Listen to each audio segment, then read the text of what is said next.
Buenas tardes a todo el público que ve este video. En esta ocasión realizaremos dos experimentos sobre optogeometría. Para esto tenemos que tener en cuenta lo siguiente. Las ondas son una perturbación que se desplaza por el espacio, que involucra un transporte de energía, pero no de masa.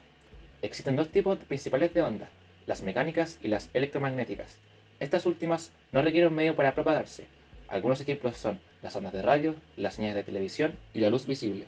Hablando de la luz, tenemos dos propiedades bastante importantes. Una de ellas es la reflexión, que es un fenómeno que se da cuando un rayo de luz viaja hacia alguna superficie con cierto ángulo llamado ángulo de incidencia, el cual se refleja sobre la superficie con el mismo ángulo con respecto a la normal, tal que si llamamos θ1 al ángulo de incidencia y θ1' al ángulo reflejado, estos dos serían iguales.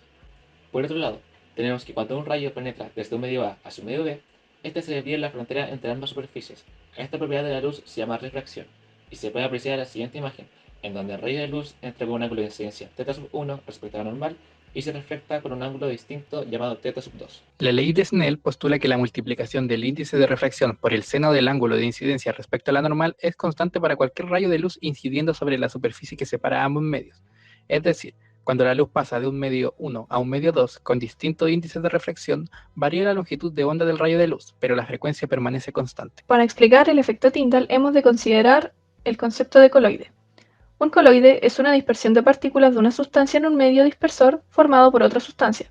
Las partículas coloidales son mucho más grandes que las moléculas de los solutos comunes, teniendo radios de entre 10 a la menos 9 y 10 a la menos 5 metros. Luego, el efecto Tyndall es un fenómeno que explica cómo las partículas coloidales en una disolución son visibles, pues son capaces de reflejar o refractar la luz. Trivialmente, estas partículas no son visibles a simple vista, pero al ser atravesadas por un haz de luz de forma transversal al plano del observador, son visibles. El efecto Tyndall nos permite explicar, por ejemplo, por qué el cielo es azul.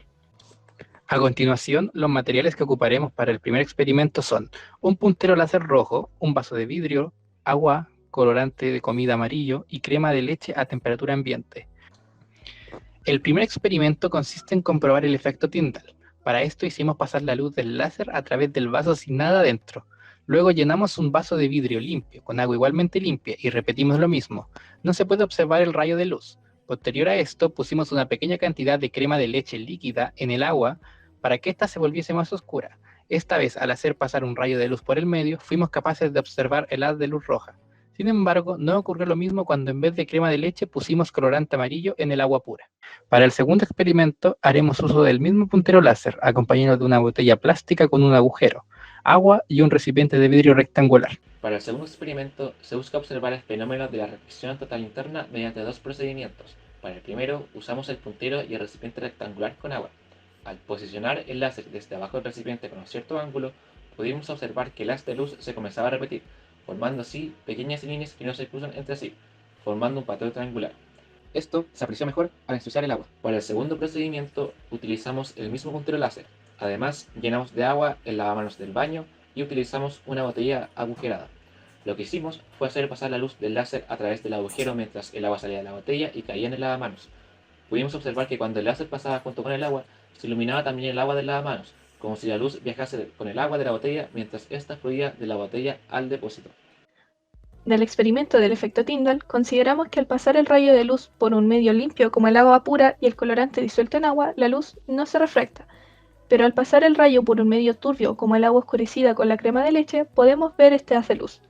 De esto concluimos que las partículas que enturbian el agua, esto es, las partículas coloidales, son capaces de refractar y reflejar la luz, por lo que nosotros podemos ver en su totalidad el haz al pasar por el medio. Del experimento sobre la reflexión total interna de la luz, sabemos por ley de Snell que cuando un rayo luminoso cambia de un medio a otro puede acercarse o alejarse de la normal.